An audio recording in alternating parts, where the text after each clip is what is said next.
Ayan, hi, mega mega love shout out mga kapatid. Hi mga boss, welcome back dito sa ating tutorial. So, kung ikaw may baguhan or kagagawa lang po ng inyong YouTube channel at ngayon kailangan nyo pong palitan yung inyong profile pictures sa inyong YouTube ha. So, panoorin mo tong video na to hanggang dulo. Para po, ituturo ko sa inyo step by step ang pinakamabilis na paraan para po makapagpalit po kayo ng inyong profile pictures sa YouTube. So, tara! Kung wala pa kayong YT Studio, dito tayo sa YT Studio. Ito yung drawing niya, yung binilugan ko. I-click nyo lang po yung ating YT Studio. At pagka-click nyo sa inyong YT Studio, ito po yung unang makikita ninyo. So, punta po kayo dito sa pinakataas. Ayan, sa pinakataas, i-click nyo lang po. Nakita nyo ba? Bilugin ko muna para di kayo malito. Yan, sa pinakamataas. Nandun po yung ating i-click nyo lang po yan. Ayan, at mapupunta po kayo dito sa ating pangalan nyo po. At ito yung ating profile picture na nasa gilid.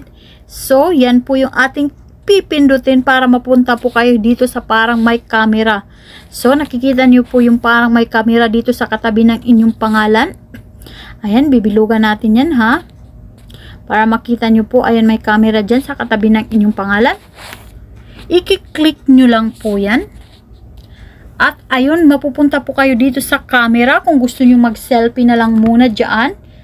So, kung gusto rin nyo magpunta sa gallery, kung may nagawa or na-edit na po kayong videos na pamalit po dyan, ay pwedeng-pwede naman. So, ito na po yung pamalit ko dyan sa ating video na yan.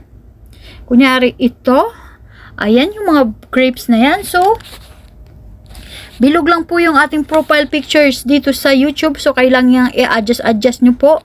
Or, gawin nyo po yung pag-edit nyo na talagang sento na sento po yung inyong profile pictures or ano mang dapat mong iparating dyan sa inyong profile. Pagkatapos nyan, dito sa baba, save as profile lang po. Ayan. Pag na-save nyo na po, ayan, antayin nyo lang konti at ganon. Nakikita nyo naman, di ba?